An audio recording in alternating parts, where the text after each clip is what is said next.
We're interviewing one of the originals from Ambrosia, founder. Actually, in a way, I guess I did start the band because I was just asked this question. Was there like a group that, people laughed and, the way it sort of started, after high school, I was asked by a friend to join a band he was in that was doing all original music. Up to that time, I was just playing, top 40. I wasn't really writing songs just per se. So, graduated from high school, joined this band, and after a while, thought, maybe we could get another guy in. I know this guy named Dave Pack, sings, plays guitar, and so Dave joined the band, and I was playing rhythm guitar at the time, and the bass player was he was an electronic genius, a guy named Jim Gamble, and he turns to me one day and goes, "Joe, you're going to buy me 2 D140 speakers, and I'm going to give you my bass, and you're going to be the bass player. I'm going to start a sound company." I was like, all right.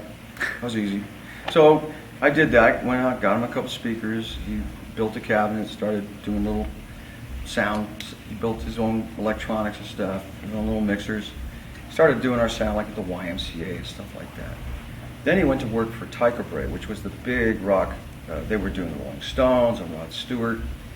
And he had a little money, and he started designing what he was capable of designing. He became one of the top console designers in the rock business. Gamble consoles are fairly famous.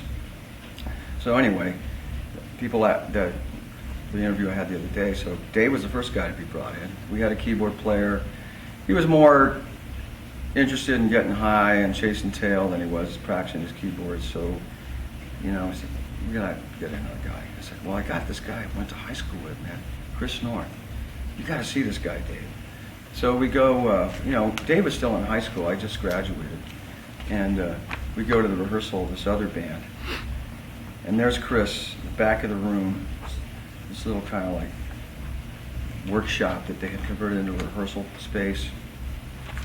It was all artsy. There was like a coffin with speakers in it, psychedelically painted. There was, all these crazy, posters everywhere. And there's Chris at the back of the room playing his Hammond. Not a B3 yet. He had an M100 or M3.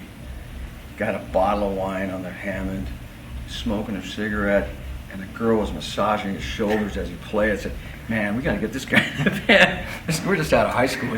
This guy's already a rock star. So next guy we got in the band was Chris. So it was Dave and I and Chris. And one by one, the guys that were in the band, the other guitar player dropped out. So it was just Dave, myself, Chris, and we had a drummer. And the drummer got his girlfriend pregnant. Suddenly had to take care of the kid and get a job. He couldn't practice, da-da-da-da. So I was like, man, we can't do this. We got to have somebody who's free to, pursue this full time. Were you Ambrosia, or you were? We were not called Ambrosia. We were called Ambergris Might. And so that drummer left the band, and we went to a place called Musicians Contact Service, which had volumes of names of drummers that had signed up to try to, get work. And as we're going through all the names, we came across this name, Burley Drummond. We thought, oh, come on, this has got to be he can't be any good. A guy with a name like that, he's got to make, just trying to live off his name or something. So anyway, called up Burley, and he came down and he jammed with us. And after that rehearsal, we said, oh my gosh, got to get this guy in the band. So Burley joined the band at that point, and we started doing shows with the name Ambergris Might. And lo and behold, on Paramount Records, I think it was, a band comes out called Ambergris. I thought, shoot, we got to change our name. But we're already playing around with this name, so maybe we get something similar. So I just went to the dictionary and started looking, Ambrosia, what's that? Oh, it's the nectar of the gods. It used to be eaten by the gods on Mount Olympus. It kept them immortal, it made them, youthful and immortal. I thought, well, that's kind of like explains music in a way. It keeps you young. Great name. And it lives forever. Nobody else came so close to that. Ambrosia, it became. We've been that ever since. And what were some of the groups that influenced you before you got involved? Well, I think groups, of course, everybody says the Beatles. I actually, when I first started playing cover bands, I was really into Rolling Stones more than the Beatles. I liked, But then gradually we got into some of the more English proggy groups like Yes, Moody Blues, King Crimson. But at the same time, I always, as a singer and musician, I always loved the great Motown singers. Marvin Gaye was always like my idol as far as the greatest singer to me. And then Sam Cooke, female vocalist, of course, Aretha Franklin, and we loved all the Motown stuff. We loved the Philly stuff, Like the Philly stuff. OJ's, Yeah. all that, the great R&B that was coming out of America. Incorporating all of this into our style, the Beatles, Motown, prog, we're a mixture of all that. You hear it in our music. Some Wide song might soul. be like Biggest Part of Me has much more of an R&B feel, whereas Nice Nice Very Nice or something like that has more of that English, Yes, proggy thing going on, with a little bit of Paul Simon in there too. Another great influence, Paul Simon. How much I feel, biggest part of me, you're the only woman. Do you have a personal favorite? Most guys say they're all mine. Well, they're all they're all I can't it's always hard to say favorite. It's like if you had 3 kids, which one do you like the best? Sorry. They're all good. They're all different, and to me, the main thing is to do justice to the compositions with arranging and performance, and that's always been the challenge, I think, of any group, is to not just get a good song, but to arrange it well and then ultimately perform it well. 1970 to 1982 and 1989 to the present time. Those years in between, 82 to 89, what were you doing? Well, I actually did pretty well. I joined up with first after the band broke up, I was kind of like lost. I'd been in the band since basically high school, right after high school.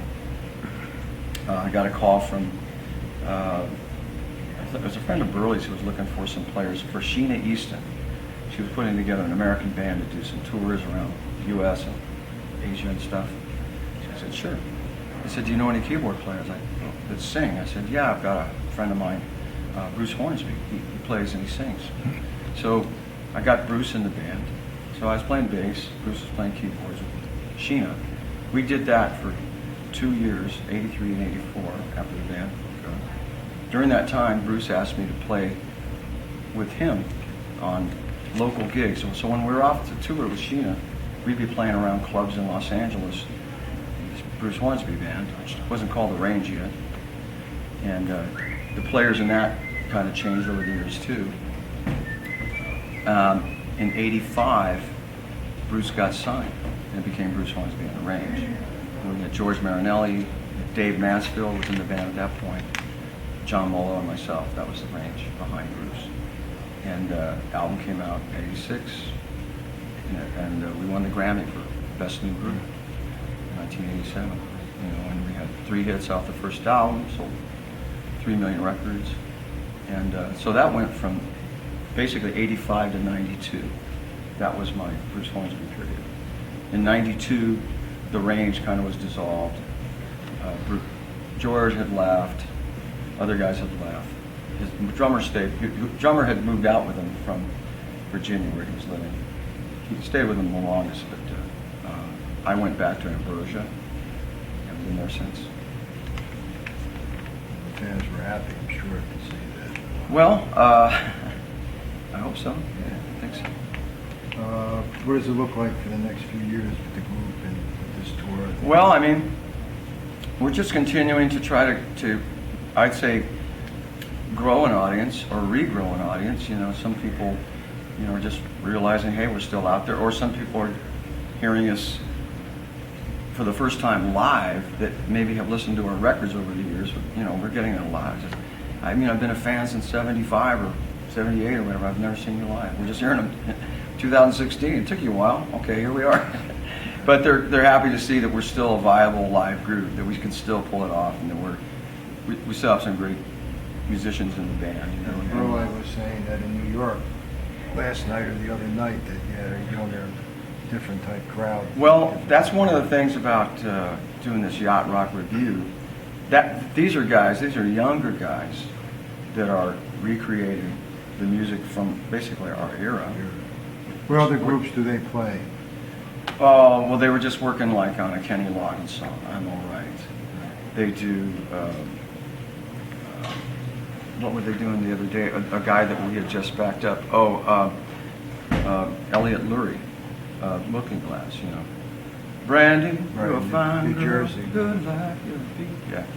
And we just backed him up the other day. We did a show with Do him. you perform with them on the stage, or do they We, back we, you guys up? we don't perform with Yacht Rock Review. No, we're separate. We're a separate entity within the show, and then Yacht Rock Review backs up. They do their own set, playing other people's music. Then they bring out Player, and they back Player up. They back up. They back up, yeah, the other artists, yeah, that are here. All right, Joe, Puerta, that pleasure. good? Appreciate it. All right.